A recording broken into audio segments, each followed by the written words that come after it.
इंदौर यातायात पुलिस द्वारा लगातार शहर की यातायात व्यवस्था को सुधारने को लेकर मुहिम चलाई जा रही है।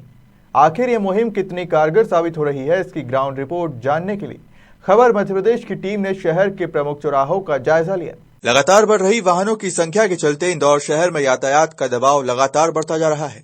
इसी को देखते हुए यातायात पुलिस इंदौर डीसीपी महेश चंद जैन द्वारा सुगम, सुरक्षित और सुखद यातायात बनाने को लेकर एक मुहिम छेड़ रखी है। ये मुहिम आखिर कितनी कारगर साबित हो रही है, इसी को देखने के लिए खबर मध्य प्रदेश की टीम ने शहर के प्रमुख चौराहों पर जाकर यातायात की वस्तु स्थिति देखी। इंदौर यातायात पुलिस द्वारा लगातार दी जा रही समझाइश और सख्ती का असर शहर की सड़कों पर दिखाई देने लगा है।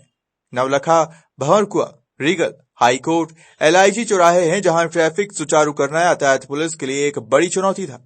हालांकि वर्तमान में इन चौराहों पर ट्रैफिक को लेकर किए गए प्रयास सार्थक हुए हैं। यातायात नियमों का पालन करने को लेकर वाहन चालकों में भी अब पहले की अपेक्षा अधिक जागरूकता देखने को मिल रही है। यातायात डीसीपी महेश चंद जैन ने खबर मध्य प्रदेश से कहा कि अभी ये शुरुआत है, आगे और भी नवाचार होने हैं जिससे यातायात को बेहतर करने में मदद मिलेगी। सुगम, सुरक्षित और सुखद यातायात। जी हाँ, यातायात पुलिस का ये लक्ष्य जो लेकर यातायात पुलिस इंदौर शहर में यातायात को सुचारू करने का प्रयास कर रही है और जिसका सकारात्मक परिणाम भी देखने को मिल रहा है।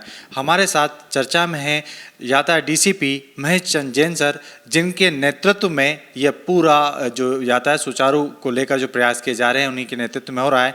सर, सबसे पहले तो सर निश्चित तौर पर जब मैं आपसे पहले मिला था, उसके बाद जब मैं ग्राउंड पे गया, ग्राउंड रिपोर्ट देखी, तो महज 15-20 दिनों में जो यातायात की जो स्थिति मैं देख रहा हूँ काबिले तारीफ है सर। निश्चित तौर पर प्रमुख चौराहों की मैं अभी बात कर रहा हूँ आपसे। जब मैं वहाँ पे गया और मैंने वहाँ की स्थिति देखी, तो चाहे वो रेड लाइट सिग्नल की बात हो, यातायात में जब तक रेड लाइट है, जब तक आदमी अपनी जगह पर, और वाकई ही लोगों में भी जागरूकता आई है सर। तो कहीं ना कहीं सर आपका प्रयास सार्थक होता दिखाई दे रहा है, क्या कहना है सर? धन्यवाद। निश्चित रूप से हमारे साथी अधिकारियों जवानों के द्वारा पिछले 20 दिनों में बहुत मेहनत की है और मेहनत के साथ साथ एक समर्पित भाव से कुछ बेहतर करने का, कुछ बहुत बेहतर करने की भावना के साथ काम किया है और इसी के कारण आज हम इतना परिवर्तन देख रहे हैं। और हमारे जवानों की मेहनत को देखकर निश्चित रूप से इंदौर के जिम्मेदार वाहन चालकों का, जिम्मेदार साथियों का भी हमको सहयोग मिल रहा है। परिस्थितियां पहले की अपेक्षा पर्याप्त बेहतर हुई हैं, परंतु अभी बहुत बड़ा फासला हम सबको तय करना है। सर, बात की जाए, आपने कहा था पहले समझाइश फिर सख्ती, इन दोनों की कॉम्बिनेशन एक बहुत अच्छा मतलब सामने जो परिणाम आए सर काफ़ी सकारात्मक दिख रहे हैं। चालानी कार्रवाई करना बहुत आसान है। अगर हम चालानी कार्रवाई करना चाहें तो मुझे ध्यान है एक बार हमने 3000 चालान एक दिन में हेलमेट ना पहनने वालों के किए थे। परंतु केवल चालानी कार्रवाई किसी भी समस्या का समाधान नहीं है। मैंने पहले भी कहा है, फिर से कह रहा हूँ कि बहुत बड़ी संख्या में लोग 15,000, 20,000, 25,000 रुपया महीना कमाते हैं। अगर हम किसी का 500 रुपये का चालान कर देते हैं तो 500 रुपये का चालान केवल एक दिन खराब नहीं करता, कई लोगों का पूरा महीने का बजट खराब कर देता है। तो चालान किसी भी चीज़ का समाधान नहीं है।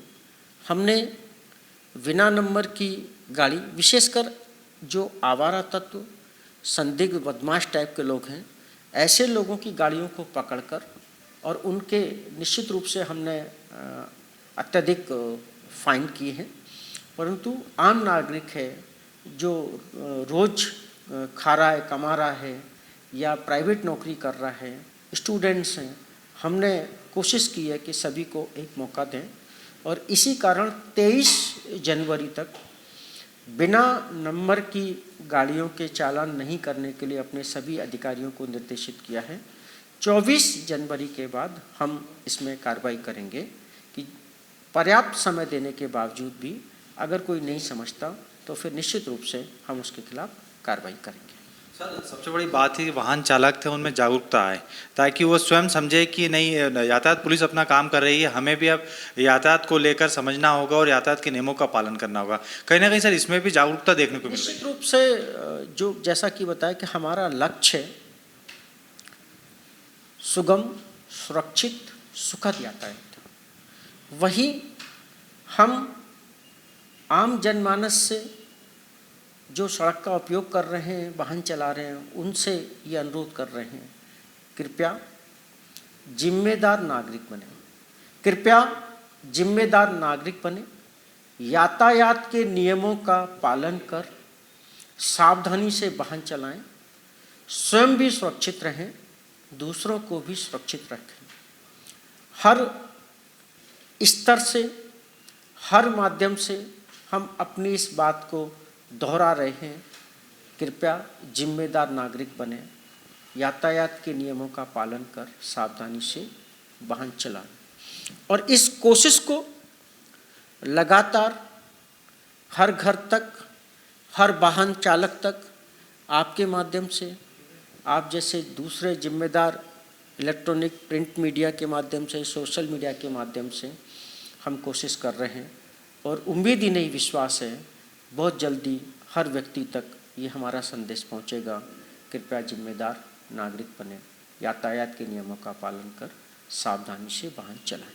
सर, अभी एक और बदलाव देखने को मिल रहा है यातायात सड़कों पर कि जो बुलेट रहती हैं जिनमें वो कर्कश आवाज़ वाली या जिसमें से फटाके फूटते वाली काफ़ी परेशानी वो आम जनता को होती थी, लेकिन अब वो कहीं भी सुनाई नहीं दे रही है सर। निश्चित रूप से शुरुआत के दिनों में लगभग हर गली मोहल्ले चौराहों में ऐसी फटाके फोड़ने वाली, कर्कश आवाज़ निकालने वाली बुलेट गाड़ियाँ या मोटरसाइकिलें हमको देखने को मिल जाती थी और लोग मस्ती में इस प्रकार के जो युवा हैं, गैर जिम्मेदारी कहूँगा मैं ऐसे युवाओं को, मस्ती के लिए इस प्रकार की कर्कश आवाज़, फटाके फोड़ने वाली आवाज़ निकालते थे।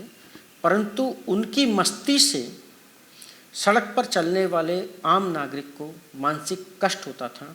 कई बार हड़बड़ाकर, घबराकर वो अपनी गाड़ी का संतुलन भी बिगड़ जाता था और एक्सीडेंट की भी घटनाएं पूर्व में घटित हुई हैं।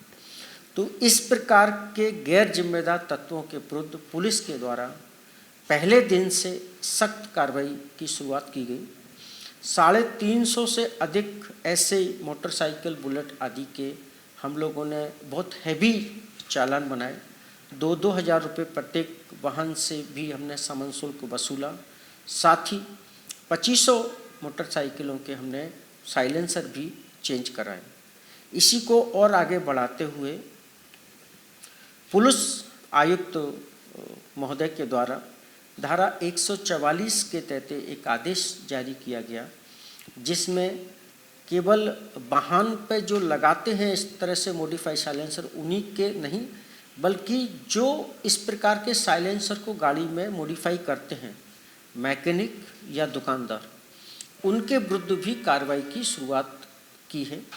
और कल ग्वालटोली थाना क्षेत्र में एक ऐसे ही दुकानदार के विरुद्ध आपराधिक प्रकरण कायम किया गया है। कल के प्रकरण में हमारा आरक्षक गया, दुकानदार ने 2000 रुपये लेकर उसका साइलेंसर मॉडिफाई कर दिया और इसीलिए उसके विरुद्ध अपराध कायम किया गया है। ऐसी कोशिश हम और करेंगे। हमारा उद्देश्य है कि किसी भी व्यक्ति को, किसी भी वाहन चालक को नियम विरुद्ध कार्य करके आम जनमानस की शांति में खलल करने का मौका नहीं देंगे। और जो इस प्रकार का नियम विरुद्ध कार्य करते हैं, दुस्साहसपूर्ण तरीके से वाहन चलाते हैं, जिससे दूसरे व्यक्तियों का जीवन संकट में पड़ता है, उनके विरुद्ध सख्त चालानी कार्रवाई के साथ साथ आपराधिक प्रकरण भी हम कायम कर रहे हैं। सर, जो प्रमुख सड़कें भी हैं, उसके अलावा हम बाजार की सड़कों की बात करें, वहाँ पे भी लोग जो व्यापारी वर्ग है या प्रतिष्ठान वाले हैं, वो बोर्ड ये सब लगा देते थे, लेकिन अब उन्हें भी हटाने की कार्रवाई सर की गई है। आप महसूस करते होंगे कि जैसे रानीपुरा की रोड आज से 3 दिन पहले जब हमारे अधिकारियों ने वहाँ मेहनत की तो वो 80 फीट तक चौड़ी नज़र आने लगी। इससे पहले वहाँ से 4 व्हीलर तो छोड़ो, 2 व्हीलर निकालने में भारी मशक्क़त का सामना करना पड़ता था, भारी परेशानी होती थी। तो कोशिश ये है कि केवल चौराहों पर ही यातायात व्यवस्था नहीं है। हमारा उद्देश्य, यातायात प्रबंधन का उद्देश्य है कि धीरे धीरे हम यातायात को सुगम, सुरक्षित और सुखद बनाएं। चौराहों पे बहुत अच्छा हम लोगों को सफलता मिली है। अब सड़कों पे आए, सड़कों से अब हम बाज़ारों में आ रहे हैं कि इस प्रकार के जो गैर जिम्मेदार दुकानदार जो पूरी दुकान के बाहर 10 फीट, 15 फीट, कई तो 20 फीट रोड पर, सड़क पर लगा लेते हैं, ऐसे लोगों के विरुद्ध हमने उनका जो अनावश्यक बोर्ड आदि हैं उनको जब्त किया है, जो सड़क पर सामान बाहर रखते थे उनको अंदर रखवाया है और सभी को बताया कि फिर इस प्रकार की पुनरावृत्ति करेंगे तो आपके विरुद्ध 34 पुलिस एक्ट के तहत आपराधिक प्रकरण दर्ज किया जाएगा।